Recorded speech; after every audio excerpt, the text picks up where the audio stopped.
নমস্কার সবাইকে। আজকে একটা নতুন ভিডিও নিয়ে চলে আসলাম ভিএসও 2024 ফিজিক্যাল সায়েন্সের ডিটেলড অ্যান্সার নিয়ে। ওকে, তো আমার কিছু উপযুক্ত বোর্ড বা রাস্টার আজকে নেই, যেহেতু আমি বাড়ির বাইরে আছি, তাই আমাকে কম্পিউটারের স্ক্রিন রেকর্ডিংয়ে এটা কিন্তু পাওয়াতে হচ্ছে। ডিটেলড অ্যান্সারটা আজকে আমরা এক্সপ্লেন করব। আর আমার কাছে অ্যান্সারের পিডিএফগুলো আছে ডিটেল অ্যান্সারের। সেই অ্যান্সার যদি পিডিএফ তোমরা চাও তাহলে নিচে হোয়াটসঅ্যাপ যে গ্রুপটা দেওয়া আছে সেখানে গিয়ে জয়েন করবে। ভিএসও স্টাডি মেটেরিয়াল গ্রুপ ওটা। সেখানে গেলে তোমরা ডেইলি বেসিসে ভিএসও কোশ্চেন পাবে। আর বাদ বাকি যেসব পরীক্ষা আছে, বিভিন্ন কম্পিটিটিভ পরীক্ষা, সেগুলো কিন্তু ডিটেল গাইড পাবে। ঠিক আছে, সেই গ্রুপে কিন্তু আমি এই পিডিএফটা দিয়ে দেবো, সেখান থেকে কিন্তু তোমরা দেখে নেবে। আচ্ছা, আর একটা কোশ্চেন আমি বলতে যাচ্ছি, কেমিস্ট্রি একটা কোশ্চেনের উত্তর আমার দিতে ভুল হয়েছে। আমি অ্যান্সার কিন্তু অলরেডি আপলোড করেছিলাম অ্যান্সারগুলো, কিন্তু একটা কোশ্চেন কিন্তু আমার ভুল হয়ে গিয়েছে। সেটাকে আজকে সংশোধন করবো। আমার একটা ভাই আমাকে দেখিয়েছে, কমেন্ট করেছিল ও। আমার মনে হলো যে না, ওটাই ঠিক আছে, আমারটাও একটু ভুল হয়েছে ওটা করতে। তো তো কোশ্চেনগুলো আমরা একটা একটা পরপর ডিসকাস করতে থাকি, তাহলে সেই কোশ্চেনটা আমি পেয়ে যাবো। আচ্ছা, প্রথম কোশ্চেনটা কি বলেছেন? তোমাদের পাঠ্য তোমাদের বিদ্যালয়ের পাঠ্য অষ্টম শ্রেণীর পরিবেশ ও বিজ্ঞান বইয়ের আনুমানিক আয়তন কোন বিকল্পটির খুব কাছাকাছি? আচ্ছা, পিডিএফ এ চলে যাই। পিডিএফ এ দেখো কি লেখা আছে। লেখা আছে ক্লাস এইটের বিজ্ঞান বইয়ের বইটা যে আছে সেটার ভর আনুমানিক 1 কেজি থেকে একটু কম। 1 কেজি থেকে একটু কম মানে 1 কেজি একটু কম হবে কিছু, মানে 900 সামথিং কিছু। আর আমরা 900 সামথিং যে গ্রামটা আছে সেটাকে 1 লিটার বলতে পারি, আমি এখানে 1 কেজি লিখেছি। ঠিক আছে, এবার 1 লিটার আয়তন, যেহেতু ঘনত্বটা সেম, ঘনত্বটা জলের ঘনত্ব খুব কাছাকাছি, পৃষ্ঠার ঘনত্বগুলো আর সমগ্র বইয়ের ঘনত্ব, তাই 1 litre equal to 1 decimetre cube, এটা আমাদের জানা আছে, একটা জেনারেল ইকুয়েশন। ইকুয়াল টু 1000 দিয়ে ভাগ করলে মিটার কিউবে চলে আসে, তাহলে 1000 মিটার কিউব ইকুয়াল টু 10⁻³ তার মানে কি option is the right answer. প্রায়টা কিন্তু দিতে হবে, কারণ এটা কিন্তু একদম অ্যাকুরেট না। তো এটা হচ্ছে আমাদের ফার্স্ট কোশ্চেনের অ্যান্সার। এবার সেকেন্ড কোশ্চেনে আসি। সেকেন্ড কোশ্চেন বলেছে জগিং টগিং করছে, তো এক্স এই পজিশনে গিয়েছে, ওয়াই এই পজিশনে গিয়েছে। এবার এটাতে দেখো, আমি এটা খুব ভালোভাবে এক্সপ্লেন করেছি, মন দিয়ে দেখবে এটা একটু। হ্যাঁ, তো এটাতে দেখবে এক্স এর যে ঘরগুলো আছে সেগুলো কিন্তু র্যান্ডমলি বাড়ছে। প্রথমে 2 ঘর গিয়েছিল, তারপরে 2 ঘর, তারপরে 3 ঘর, তারপরে 4 ঘর, 5 ঘর, 6 ঘর, এরকম করে কিন্তু এর ঘরের সংখ্যা স্কেল অনুযায়ী সেটা কিন্তু বাড়ছে। আর যেটা ওয়াই আছে তার কিন্তু ঘরের সংখ্যা 4 ঘর, 4 ঘর, 4 ঘর, এরকম করে করে এটুকু 4 ঘর, এটুকু 4 ঘর, এটুকু 4 ঘর, কিন্তু এই ঘরের সংখ্যা কিন্তু বাড়ছে। আর প্রত্যেকটা যে গিয়েছে না, এই যে 1 নম্বর পজিশন থেকে 2 নম্বর পজিশনে, এর মধ্যে টাইম লেগেছে 0.2 সেকেন্ড টাইপের, এরকম টাইম লেগেছে। 0.2 সেকেন্ড, মানে সবগুলোতেই কিন্তু এটা 0.2 সেকেন্ড, এটাতে 0.2 সেকেন্ড, এটাতে 0.2 সেকেন্ড। আবার এর যে 1 নম্বর পজিশন সেখান থেকে 2 নম্বর পজিশন যেতে 0.2 সেকেন্ড, 0.2 সেকেন্ড, এতটা করে কিন্তু সবার মধ্যে টাইম লেগেছে। তাহলে টাইমটা কনস্ট্যান্ট। তাহলে এখানে আমরা কি বলতে পারি, এখানে যে ভেলোসিটিটা আছে, এখানে যে ভেলোসিটিটা আছে, সেগুলো সেম ভেলোসিটি, মানে 1 থেকে 2 নম্বর পজিশনে গিয়েছে v1 বেগে, তাহলে 2 থেকে 3-এ গিয়েছে v2 বেগে, তাহলে v1 is equal to v2, কারণ সরণ বাই সময় দুই জায়গায় সেম আছে। সিমিলারলি এইদিকে যতগুলো ভেলোসিটি আছে সেগুলো কিন্তু এক একটা করে সেম হতে হতে থাকবে। ঠিক আছে, এটা হচ্ছে ওয়াই এর ক্ষেত্রে। তার মানে কি বলতে পারি, ওয়াই একটা কনস্ট্যান্ট ভেলোসিটি নিয়ে যাচ্ছে, দেখো কি লিখেছি, ওয়াই সমবেগে আছে। আর এক্স এর দেখো বেগটি কিন্তু সেম না, প্রথমে 2 ঘর গিয়েছে 0.2 সেকেন্ডে, তারপরে 2 ঘর গিয়েছে 0.2 সেকেন্ডে, মানে এখানে এখানে ভেলোসিটিটা সেম। কিন্তু যখনই 3 ঘর 4 ঘরে গিয়েছে আমার কিন্তু ভেলোসিটি পরিবর্তন হচ্ছে।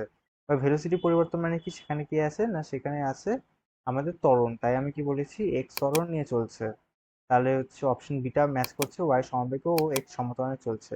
দেখো অপশন বি ছিল এটা মনে হয়। 1 সেকেন্ড। হ্যাঁ, অপশন বি ছিল, যে x move with a constant acceleration and y move with a constant velocity. তাহলে অপশন বিটা রাইট অ্যান্সার। এবার 3 নম্বর কোশ্চেনে চলে আসো। দুটি বস্তুর মধ্যে ঋণাত্মক আধান রয়েছে এবং একটি আধানের পরিমাণ অপরটির তুলনায় অনেক বেশি। এবার এই দুটো বস্তুকে পরস্পর খুব কাছাকাছি আনলে তাদের মধ্যে কি হবে?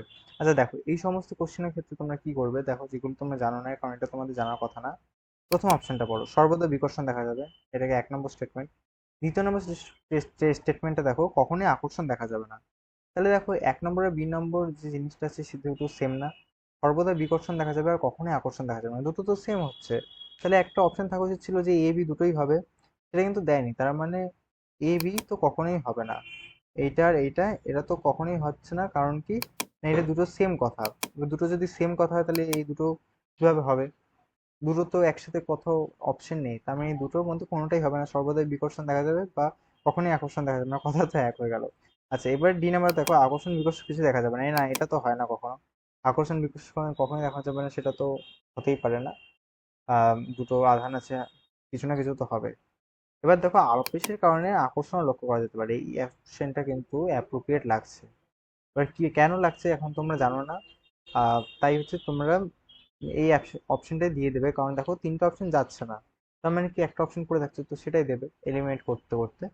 আবেশের কারণে আকর্ষণ লক্ষ্য করা যেতে পারে, এটা কেন হয় আমি এক্সপ্লেন করেছি এখানে।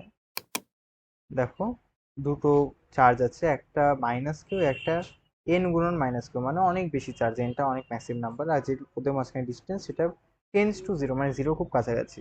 এবার ইলেকট্রোস্ট্যাটিক ইন্ডাকশন বা স্থির তড়িৎ আবেশে তোমরা কি পড়েছো? তড়িৎ আবেশ, তোমরা তড়িৎ আবেশ না, ক্লাসে চৌম্বক আবেশ পড়েছো। আমরা জানি নর্থ পোলের জন্য যখন চৌম্বক আবেশ তৈরি হয় সেখানে সাউথ পোল অরিজিন করে না, তাই তখন হচ্ছে আকর্ষণের আগে হচ্ছে আবেশ তৈরি হয়, মানে আকর্ষণ তো হবেই, চৌম্বক, চৌম্বকের ধর্ম তার কিন্তু তার আগে কি তৈরি হয়, তার আগে আবেশ তৈরি হয়, মানে যে পোলটা তার অপোজিট পোলটা তৈরি হয় আকর্ষণের আগে। সিমিলারলি যখন হচ্ছে এদের মাঝখানে ডিস্টেন্সটা কম হবে, এবং দুটো শর্ত থাকে এটার, ইলেকট্রোস্ট্যাটিক ইন্ডাকশন বা ইলেকট্রোস্ট্যাটিক আবেশের ক্ষেত্রে যখন দুটো আধান থাকবে, একটা আধান অপরের থেকে খুবই বেশি আর দুটো সমজাতীয় আধান এবং ডিস্টেন্সটা তাদের মধ্যে কম হলে এদের মধ্যে কিন্তু আবেশ তৈরি হবে। এই বড় আধানটা, ধরো আমি একটু মার্কারটা নিই, এই বড় আধানটা কি করবে, এর উপরে আবেশ তৈরি করবে ছোট আধানটার উপরে, আর এর মধ্যে পজিটিভ চার্জ সাময়িকের জন্য আবির্ভাব হবে, সাময়িক টাইমের জন্য পজিটিভ চার্জ এর মধ্যে আবির্ভূত হবে। বা পজিটিভ আর নেগেটিভ কি হয়, অ্যাট্রাকশন হয় না? তার মানে আমি কি বলতে পারি, আবেশের কারণে আকর্ষণও কোনো কোনো ক্ষেত্রে লক্ষ্য করা যায়, তেমন অপশন সি হবে। কোনো কোনো ক্ষেত্রে, সবসময় কিন্তু লক্ষ্য করা যায় না, কোনো কোনো ক্ষেত্রে, এটা কিন্তু মাথায় রাখতে হবে। আচ্ছা এই কোশ্চেনটা হয়ে গেল। এবার নেক্সট কোশ্চেন। নেক্সট কোশ্চেনে তোমাদের কি বলেছে? নেক্সট কোশ্চেন বলেছে, a reading of a digital balance is 500 gram when a beaker partially filled with a water and placed on it. A piece of iron sinks completely when dropped it that beaker and no water spills out. Now the reading becomes 600 gram. The piece of iron is now taken out, tied into a string, and then and the hanging piece is completely immersed in the water and the beaker without touching any wall of the bottom of the beaker, while the other end of the end string is held by hand.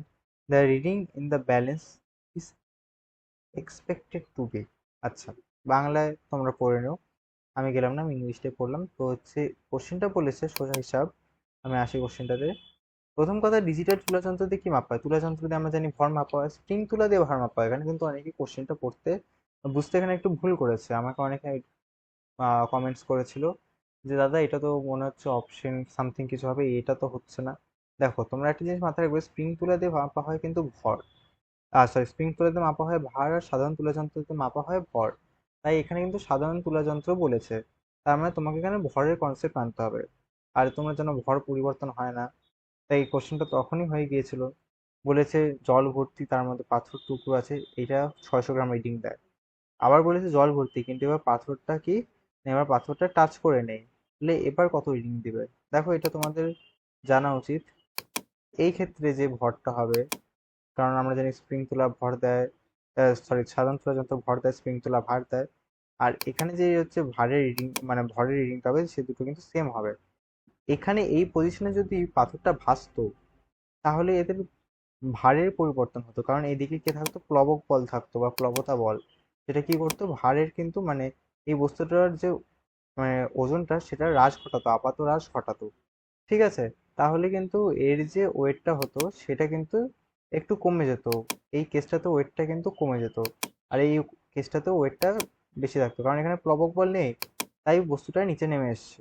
তার মানে এখানে sorry এটা একটু সাইনটা ভুল দিয়ে দিলাম, ওয়েটটা যেহেতু কমবে তো অ্যাকচুয়ালি রিমুভারটা নেই, আমি হচ্ছে এখানে এক কাজ করে এর উপর দিয়ে করে দিই, এই সাইনটা হবে W1 > W2 হবে, কারণ হচ্ছে তখন এর ওয়েটটা কি হবে, অ্যাকচুয়ালি বলটা তো পুরোটা ডুবে গিয়েছে, এবার বলটা ডুবে যাওয়া মানে কি এর উপর সেরকম প্লবক বল প্রয়োগ হয়নি, আর প্লবক বল জিরো প্রয়োগ হয়েছে, তাই জন্য পুরো ভার নিয়ে নিচে নেমে এসছে। আর জলের ভার তো আছেই। আর এই ক্ষেত্রে কি, এই ক্ষেত্রে যখন ভাসবে মাঝখানে তখন এর উপর প্লবক বল প্রয়োগ হবে উপর থেকে আর নিচের দিকে। এবার প্লবক বল এর উপরে প্রয়োগ হওয়ার জন্য কিন্তু এর ওয়েটটা কমে যাবে। তার মানে আমরা কি বলতে পারছি এখান থেকে, আমি আরেকবার এটা ক্লিয়ার করেছি। তার মানে W2 লেস দেন হয়ে যাবে W1। এটা কিন্তু সবকিছু আমি কিন্তু ভারের ক্ষেত্রে বলছি, ভরের ক্ষেত্রে বলছি না, এটা মাথায় রাখবে। আর ভরের ক্ষেত্রে কিন্তু দুটোই সেম হবে। তোমরা দেখো, আমাকে শুধু জলের ভরটা বলে দিয়েছে 500, তাহলে আমি ওখান থেকে ওই যে লোহার টুকরা না পাথর টুকরা বলছে সেটা পেয়ে যাবো 100 গ্রাম। আবার কেস টুতে কি হবে, এই ভর দুটো তো যোগ করে নিয়ে সেমই আসবে না। তোমার এখানে হচ্ছে মাঝখানে ভাসছে বা উপরে ভাসে সাইডে ভাসে, দুটো তো সমষ্টিই হবে না। তোমার হচ্ছে, তোমার কি যেন বলে ওটাকে, ডিজিটাল তুলা যন্ত্র দেখাবে। অর্থাৎ কেস টু এবং কেস ওয়ানে কিন্তু ভরটা কিন্তু সেম হবে। সে হচ্ছে এই পজিশনটা যেখানে থাকুক পাথরটার পজিশনের উপর কিন্তু ভর নির্ভর করে না, ভরটা কিন্তু সামই হবে, ভারটা কিন্তু নির্ভর করতো। কারণ এই ক্ষেত্রে প্লবক বল লাগতো, কেস টুতে প্লবক বল লাগতো, কিন্তু কেস ওয়ানে প্লবক বল লাগছে না। তার মানে এটা ওয়েটের ক্ষেত্রে হলে এরকম হতো, কিন্তু যেহেতু এখানে স্প্রিং তুলা বলে দিয়েছে তো এটা কোনো ব্যাপার না, এটা হচ্ছে সেম হবে, 600 গ্রামই হবে। তো যে কোনো পজিশনে থাকতে পারতে কথা। আচ্ছা নেক্সট কোশ্চেনে চলে যাই। নেক্সট কোশ্চেনটা কি বলেছে, নেক্সট কোশ্চেনটা বলেছে গ্র্যাভিটেশন। আচ্ছা এটা তো খুব সোজা কোশ্চেন, এটা তোমরা অনেকে ভুল করেছো দেখলাম। M5M দুটো বস্তু আছে, দুটো M আর 5M এর। এবারে তোমার সেখানে গ্র্যাভিটেশনটা কি হবে, অল টাইম সেম ফোর্সই তো অ্যাট্রাক্ট করবে। তুমি দেখো FGM মানে M ভরের জন্য গ্র্যাভিটেশন পুলটা এত, G m² by d²। R FG5M এই বস্তুটার ক্ষেত্রেও পুলটা তো সেমই হবে। কারণ আমরা কি জানি G m1m2/r² বাই d²। তো এদের মাঝখানে তো ফোর্সটা সেম অ্যামাউন্টেরই ফোর্স হচ্ছে না, তাহলে তো অপশন সি হবে। অনেকে F/6 করেছে, এটা তো বেকার, কারণ আলাদা আলাদা বল দিতে টানে না একটা বস্তুকে, সেম বল দিয়ে টানে। তার মানে সি বিকল্পটা কিন্তু এখানে সঠিক হবে, এটা মাথায় রাখতে হবে। আচ্ছা পরের কোশ্চেনটা, ফারেনহাইট সেলসিয়াসের মধ্যে সম্পর্ক, এটা তো সবাই ঠিক করেছে প্রায়। ক্লাস 7-এ পড়েছে C/5 = A/32/9, ওখান থেকে বজ্র গুণন করে অপশন এ এসছে। হ্যাঁ, এবার 7 নম্বর কোশ্চেনটা খুব ভালো কোশ্চেন ছিল একটা, সরি 7 নম্বর কোশ্চেনটা। হ্যাঁ, এক্স গ্রাম পদার্থের তাপমাত্রা T ডিগ্রি সেলসিয়াস বাড়াতে একটি নির্দিষ্ট পরিমাণ তাপের প্রয়োজন হয়। ওয়াই গ্রাম জল থেকে এই একই পরিমাণ তাপ বের করা হলে জলের তাপমাত্রা T2 ডিগ্রি সেলসিয়াস কমে যায়, পদার্থের আপেক্ষিক তাপ কত? আচ্ছা দেখো, এবার H=, আমরা যদি দেখতে চাই উষ্ণতা পরিবর্তনটা কত, X S T1, এসটা কি, এক্স বস্তু মানে এক্স গ্রাম বস্তুর আপেক্ষিক তাপ। ঠিক আছে, এখানে আমি একটু ইয়েটা বার করে নিই, পেনটা বার করে নিই, এক্স গ্রাম বস্তুর আপেক্ষিক তাপ। আর হচ্ছে জলের ক্ষেত্রে যে পরিমাণ তাপটা বর্জন বা গৃহীত হচ্ছে সেটা হচ্ছে Y1T2। আর জলের আপেক্ষিক তাপ 1 হয়, এটা আমরা জানি, তার মানে এটা হলো। এবার বলছি যতটা পরিমাণ তাপ গৃহীত হয় ততটা পরিমাণে তাপ বর্জিত হয়, তার মানে এটা ইজুকাল টু এটা হবে। এটা বুঝতে পারছি এটুকু আমরা। তাহলে এটা ইজুকাল টু এটা করলাম, ওখান থেকে এস এর ভ্যালু পেয়ে গেলাম এতটা, Y T2/X T1, তাহলে এটা অপশন বি। ঠিক আছে, এটা তো খুবই সোজা কোশ্চেন ছিল, এটা তোমরা ক্যালোরিমিতে যারা পড়েছো আর তোর জন্য খুবই ভালো। আর এটা তো একদম বাচ্চাদের কোশ্চেন উঠিয়ে দিয়েছে, তোমাদের ক্লাস 8-7 অনেক জায়গায় পড়েছো। নর্মালি যদি আলোকরশ্মি ইনসিডেন্ট হয় এটা মুখস্থ হয়ে গেছে প্রায়। প্রতিফলন কোণ কত হবে, 0 ডিগ্রি হবে না কেন, আপাতন কোণ 0 ডিগ্রি, যেহেতু অবিলম্ব ভাবে আপতিত হয়েছে, অবিলম্বের সময় কোণ 0 ডিগ্রি, তাই প্রতিফলন কোণের মান 0 ডিগ্রি। 9 নম্বর কোশ্চেনটা কনফিউশন ছিল, কিন্তু এখন কনফিউশনটা দূর হয়ে গিয়েছে। এখানকার যে ইমেজটা আছে সেটা 1 নম্বর আয়নায় গঠন হবে। আমি দেখো আমার ইমেজটা গঠন করাচ্ছি, মিরর হয়ে আছে। তেমন কি আমি যে এই হাত দেখালে আমার ইমেজটা কিন্তু উল্টো হাত দেখাচ্ছে অনেকটা এরকম।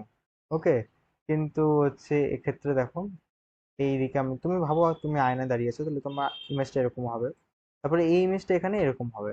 তার মানে আমি যদি সরাসরি এখান থেকে এদিকে দেখি, আসলে কিছুটা এরকম, আমি যদি এখান থেকে এরকম দেখি তাহলে কিরকম দেখতে হবে, আমার ইমেজটা এরকম ভাবে উল্টে পড়ে আছে। তার মানে কি option C is the correct answer এই ক্ষেত্রে। ঠিক আছে, আচ্ছা পরের কোশ্চেনে চলে যাই। এই কোশ্চেনটা দেখলাম অনেকে ভুল করেছে, মানে ম্যাক্সিমাম এই কোশ্চেনটা কেন ভুল করেছে আমি বুঝতে পারলাম না।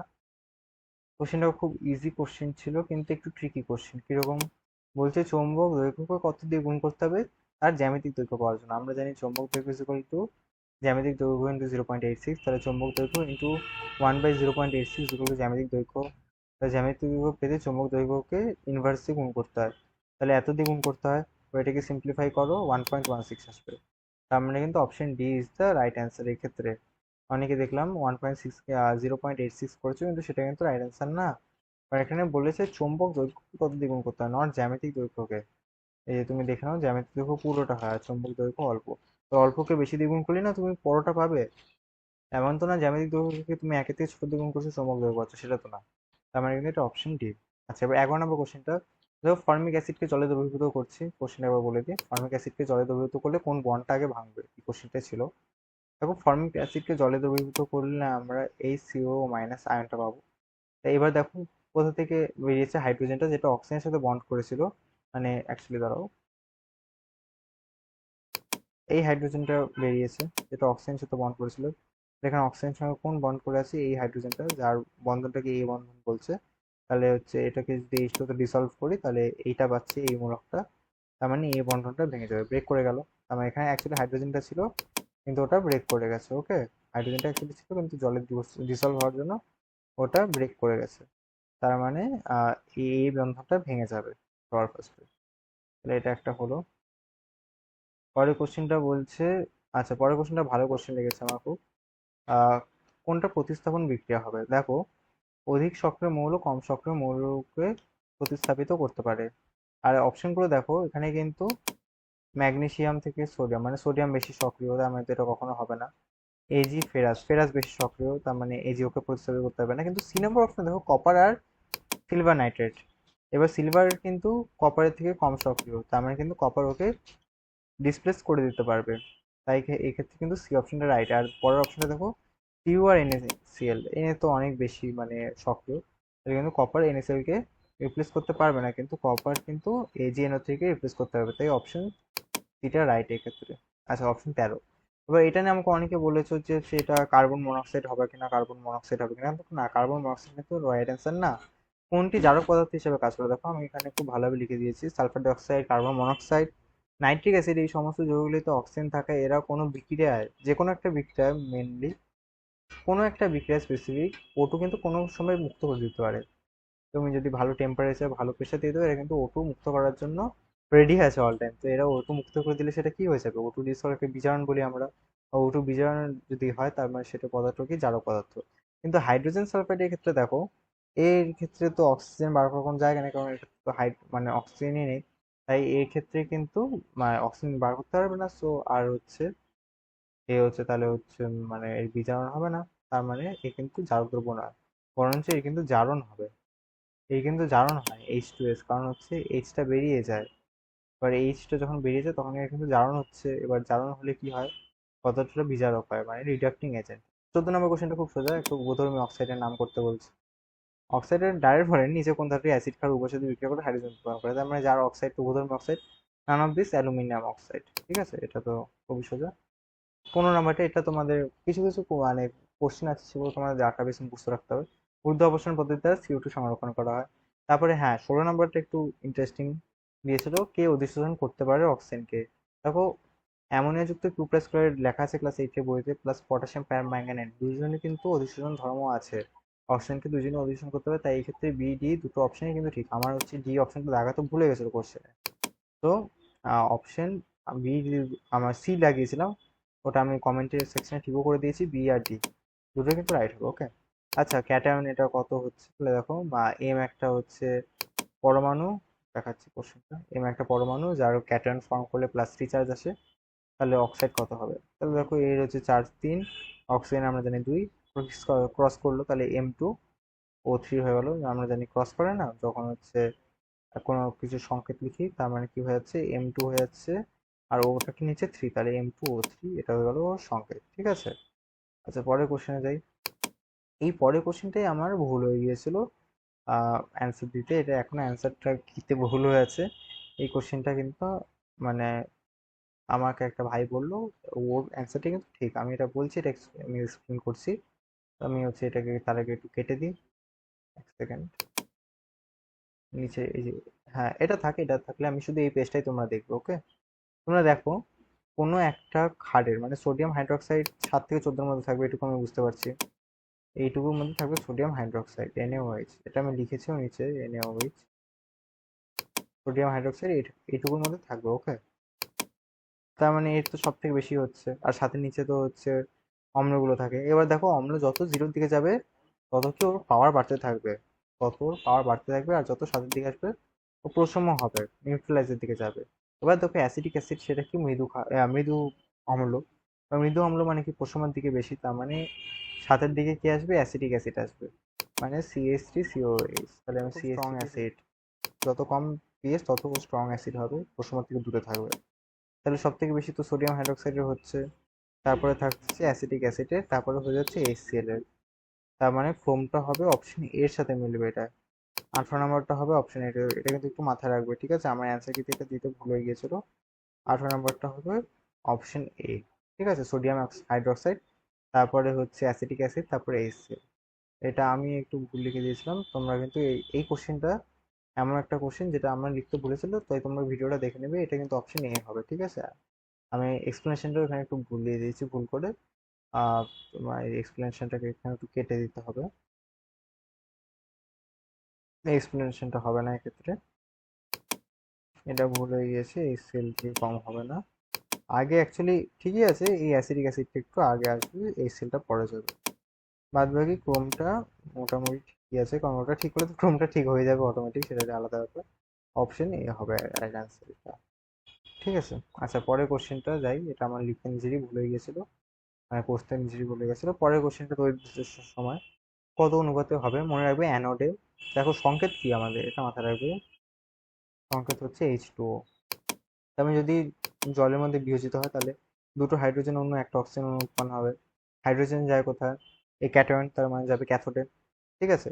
তাহলে ক্যাথোডে দুই অনুপাত যদি উৎপন্ন হয়, তাহলে অ্যানোডে 1 অনুপাত অক্সিজেন উৎপন্ন হবে। এবার ক্যাথোডে বলছে কত আমাদের, ক্যাথোডে বলছে 10 লিটার গ্যাস উৎপন্ন হয়, তাহলে অ্যানোডে কত হবে, 2:1 অনুপাত ধরে রাখতে 5 হবে, তাহলে 5 লিটার হচ্ছে কি ক্যাথোডে হচ্ছে, সরি অ্যানোডে হচ্ছে তাহলে কি 5 লিটার অক্সিজেন তৈরি হবে। তাহলে অ্যান্সার হচ্ছে 5 লিটার, অপশন বি, ঠিক আছে? এটা কিন্তু একদম ঠিক আছে, এটা কোনো ভুল নেই। পরের কোশ্চেন চলে যায়, লাস্ট কোশ্চেন। আচ্ছা, সোডিয়াম হাইড্রোক্সাইড এটাকে জলে দ্রবীভূত করলে তাপমুচি রাসায়নিক বিক্রিয়া দেখা যাবে, এটা মুখস্থ, হয়তো কিছু করে নেই। ক্যালসিয়াম হাইড্রোক্সাইড থেকে ইন্সপায়ার, এটা মাথায় রাখবে। সোডিয়াম ক্লোরাইডকে আচ্ছা অপশনগুলো দেখাচ্ছি একবার তোমাদেরকে, তুমি অপশন দেখে কিভাবে এটাকে করবে। দেখো, অ্যামোনিয়াম ক্লোরাইড, অ্যামোনিয়াম ক্লোরাইড দিলে তো তাপমুচি বিক্রিয়া হয়, তাপ, সরি তাপমুচি না, তাপগ্রাহী বিক্রিয়া, আশপাশ থেকে তাপ নিয়ে নেয়। সোডিয়াম হাইড্রোক্সাইড এটাকে রাখছি। এবার গ্লুকোজ, গ্লুকোজ দেখো জলে দিলে সেরকম কিছু হয় না, কারণ যদি গ্লুকোজ জলে দ্রবীভূত হতো আর সেরকম কিছু হতো তা আমাদের শরীরই থাকতো না, শরীরই থাকতো না। ওকে, আর হচ্ছে কারণ আমাদের শরীরের মধ্যে তো অলরেডি গ্লুকোজ হচ্ছে জলের সাথে ডিসলভ হচ্ছে। আর সোডিয়াম ক্লোরাইড, সোডিয়াম ক্লোরাইড তো হচ্ছে নর্মাল সল্ট, তো নর্মাল সল্টকে তো জলে দিলে কখনো তাপমাত্রা বাড়ে, আমি তো দেখি না, আপাতত তোমরা দেখেছো কিনা জানি না। তাহলে থাকছে কি সোডিয়াম হাইড্রোক্সাইড, তো অপশন বি সোডিয়াম হাইড্রোক্সাইড হবে। পরে আমি গুগল সার্চ করলাম, হ্যাঁ sodium hydroxide is the right answer. তো হচ্ছে এগুলো হলো তোমার হচ্ছে 20টা কোশ্চেন, তাই তোমরা দেখবে কত নম্বর কোশ্চেনটা, তোমরা দেখবে 18 নম্বর কোশ্চেনটা, 18 নম্বরের অ্যান্সারটা কিন্তু এ হবে। আমি এখানে বি লিখেছি, এটা একমাত্র ভুল এক্সপ্লেনেশন আছে, আমি পারলে এটাকে মার্কারতে ঠিক করে দেবো, ঠিক করে দিয়ে তোমাদেরকে আপলোড করে দেবো, আর তোমরা কিন্তু হোয়াটসঅ্যাপ গ্রুপে জয়েন হতে ভুলবে না। তো আজকের জন্য এতটাই, আমি ভিডিওটা এখানে স্টপ করছি।